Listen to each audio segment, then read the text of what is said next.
Hello mga mare ko, welcome sa aming mini vlog. Mga 9:00 na nga ito ng umaga pero itong si Baby Elise ay natutulog pa nga. Hinayaan ko na nga lang siya na matulog dyan. O diba, napakahimbing ng kanyang tulog. Share ko nga lang pala mga mare ko, dalawa na nga pala tong kutsyon namin. Kaya ayan, at ang dami na nga nasasakop na higaan ni Baby Elise. Thank you nga po pala sa nagbigay ng kutsyon na to. At habang natutulog pa nga ang Junakis ko, ito nga at nagbisi-bisihan nga muna ako. Nag-DIY nga muna ako ng aking kuko. Hoy, sino ka dyan? Papas ko na kaya kailangan maganda ang nails. Char.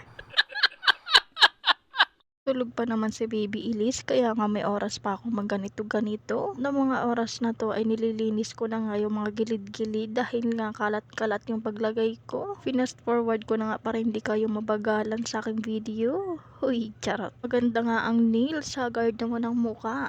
Char.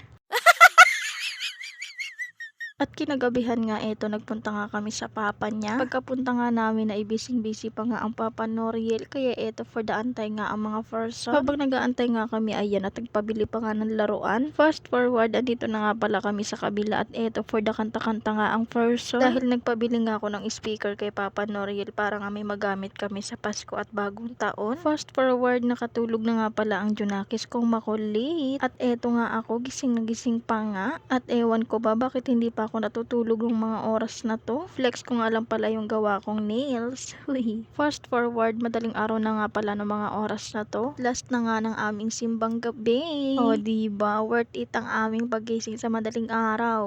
Huy. Sobrang happy nga namin dito nila mama at papa dahil nabuo nga namin yung siyam na simbang gabi. Pagkadating nga namin dito sa simbahan, wala pa gaanong katao-tao dahil medyo maaga-aga pa nga. Ito nga ang bata na pasayaw pa nga. Ay grabe ba. Narinig kasi ng batang makulit na to yung nagtrending nga sa Black Up. Alam niyo naman siguro yung kanta na to. Ang kampana. O, yun na lang muna dahil baka biglang umulan. Charis.